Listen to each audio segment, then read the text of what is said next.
have that type of a performance against a team that you used to play for? I mean, it's cool. We just wanted to come out, with focus. We started second quarter, we were down, so our focus was just trying to get in the game because we know how dangerous they are and how disciplined they are. So we just made a game of it in the second quarter, and then I thought we had the right energy in the second half to pick up a big win.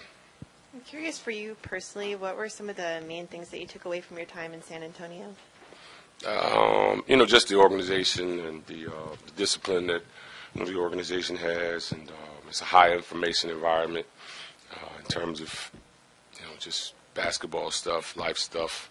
A very tight knit organization and group of people. David, JaVale's name was mentioned a lot around the trade deadline. How do you think he handled all that, and what did you think of what he was able to do tonight? We've got most guys, we just talk about staying ready, and he's one of those guys where he's just, he's doing his job, he's a professional, he's in the gym and working, he's just ready to go when his number's called. So I don't think he let it bother him. I don't think anybody was really focused on that. Just more than just guys getting ready and staying ready. And that's something that Steve talked about, at the beginning of the year. We're going to need different guys at different moments and different stretches throughout the year, and he did a great job for us tonight.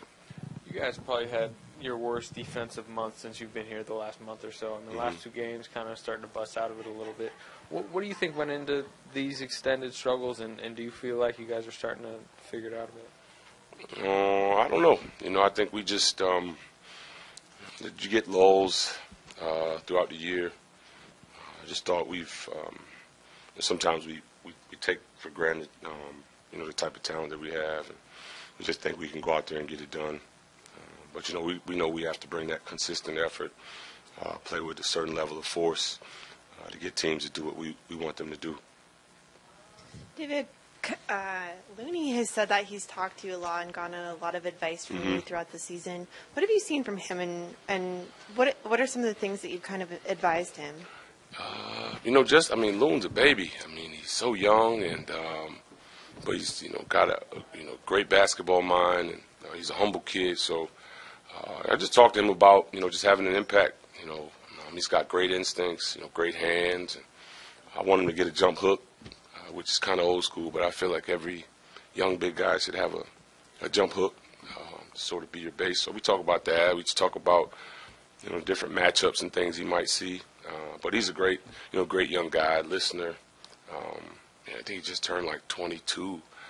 He's been in the league like 3 years already, so he's got a bright future. He's just a young guy, but he's got the right type of mind in terms of his focus and wanting to soak up all the knowledge he can. Hey, David, to your right. When you guys are preparing for the Spurs, is Kerr's respect for Popovich pretty evident, and do you also see his competitiveness come out any more than usual? I don't know. I think, obviously, playing against San Antonio, you just got to be prepared for their structure and their discipline and their system. So, he may put a little extra emphasis on that, knowing that they're not going to be one of the teams that does a lot of random stuff. And he knows how dangerous they are.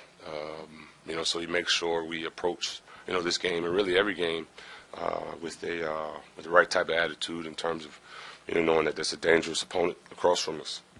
Do you know what your field goal percentage is this year?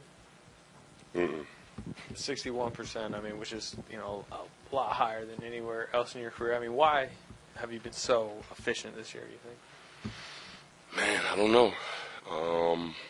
I'm just shooting. I know where my shots and my range, where it's going to come. I really don't know. I probably learned a little bit more from last year in terms of just being a better roller. I'm used to popping my whole career, so getting rolling situations where I'm around the basket. Pretty much that's it. Other than just getting my reps every single day. Steve Kerr praised your consistency and said that you're pretty much the focal point of the second unit. Did you expect to be doing that at this stage in your career? I wouldn't say I'm the focal point. I just try to be solid and be steady. I know who I am. I'm not going to get outside of that and try to reinvent the wheel or anything. So, I think that's a great starting point. But, our group is, the strength of this group is the group.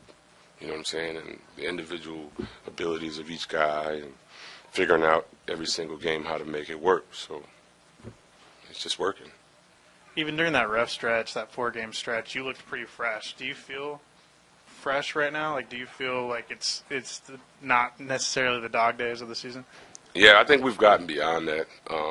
Usually that comes late December, early January. We're trying to play well going into the break. Pick up some momentum as a group, get our chemistry a little bit better in terms of just things we're looking for on the floor. So that's pretty much it, man. We just taking it easy. We're trying to make our way through this thing. Obviously remaining healthy and keeping our minds sharp and keeping one another engaged. We saw the bench's reaction to Clay's dunk. I'm just wondering, did you get a good look, and what did you think? Yeah, I didn't think he was going to take off. He just took off. It was great, man. It was great. All right.